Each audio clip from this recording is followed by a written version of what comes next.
अखिलेश यादव आएंगे योगी को हराने, लोकसभा में छोड़कर फिर से यूपी विधानसभा की तैयारी। जनता को मूर्ख बनाओ वाली राजनीति जारी, कभी संसद तो कभी विधानसभा कर रहे हैं अखिलेश। पीडीए का दाव फेल होते ही अखिलेश का नया पैतरा अवधेश प्रसाद वाला फंडा भी हो गया है फेल। राजनीति में पैतरा किसका कितना चलता है वो तय करता है कि सत्ता किसके हाथ में होगी। अखिलेश यादव को ये बात पता चल चुकी है कि लोकसभा में कोई मलाई नहीं मिलने वाली है। नरेंद्र मोदी की सत्ता न सिर्फ रहने वाली है बल्कि विपक्ष खाली हाथ बैठने वाला है। अब न इधर के न उधर के हुए तो ऐसा फैसला किया कि समाजवादी पार्टी के कार्यकर्ता भी अखिलेश यादव को समझ नहीं पाए। अखिलेश यादव को इस बात का अंदाजा हो चुका है कि वो किसी भी हाल में अगर योगी को अभी से नहीं घेरेंगे तो यूपी विधानसभा चुनाव 2027 में भी हार से ही सामना होगा। इसीलिए सपा ने अपनी रणनीति बदल दी। अब अखिलेश यादव लोकसभा से इस्तीफा देकर विधानसभा चुनाव की तैयारी कर सकते हैं। सपा की सुगबुगाहट के बाद हर तरफ चर्चा है कि आखिर इस फैसले से क्या होगा। अखिलेश यूपी की सियासत को समझते हैं। कहानी ये है कि अखिलेश फिलहाल लोकसभा में सदस्य है, लेकिन उनका सपना है सीएम बनने का, योगी को घेर कर अपनी कुर्सी हासिल करने का। योगी को सदन और सड़क पे घेरने की तैयारी।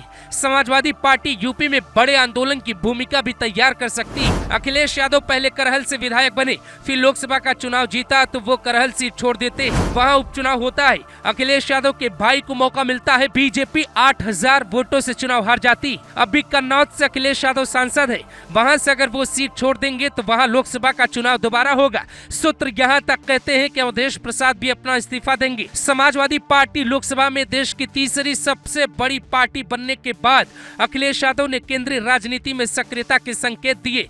बीजेपी का पूर्ण बहुमत नहीं था, इसीलिए विपक्ष इस ताक में था कि नीतीश कुमार और चंद्रबाबू नायडू अगर कभी इधर उधर करेंगे तो शायद मलाई उनके हाथ लगेगी, लेकिन अब वैसा नहीं हो पाया। अखिलेश यादव की नजरें भी केंद्र में मुलायम की तरह बड़ी भूमिका निभाने पर थी, लेकिन यूपी उपचुनाव के आए हालिया नतीजों ने अखिलेश के सारे अरमान पे पानी फेर दिया। संसद में अभी समाजवादी पार्टी की कुल संख्या है 37, लेकिन अखिलेश के जाते ही बचेंगे 36। डिम्पल यादव संभालेंगी लोकसभा और अखिलेश आएंगे विधानसभा। नई रणनीति भी समझिए। अखिलेश यादव और योगी आदित्यनाथ के बीच विधानसभा में खूब मामला गरमाता है।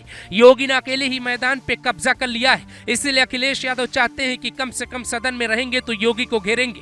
योगी ने अपनी जिंदगी का सबसे धांसू बयान भी अखिलेश यादव के सामने विधानसभा में दिया था, जब अतीक को लेकर योगी ने अखिलेश यादव की भरी सभा में क्लास लगा दी थी कि जिस अतीक अहमद के खिलाफ पीड़ित परिवारों ने मुकदमा दर्ज कराया उसके परिवार के खिलाफ, वो समाजवादी पार्टी के द्वारा पोषित माफिया है और उसकी कमर को तोड़ने का काम हमारी सरकार ने किया है। और फिर मैं कहता हूं इसे इस माफिया को मिट्टी में मिला देंगे। सरकार किसी है, सरकार किसी है, गफलत में हो, ये माफिया है, इनको मिट्टी में मिलाने का काम करेंगे। अपराधी आप क्या है, अपराधी दूर कर, अपराधी आप क्या है, ये चीजें नहीं हो सकती। अपराधी आप क्या है, नहीं सुनेंगे इनकी बात। ये तो आप जानते हैं, आपको बहाना चाहिए था।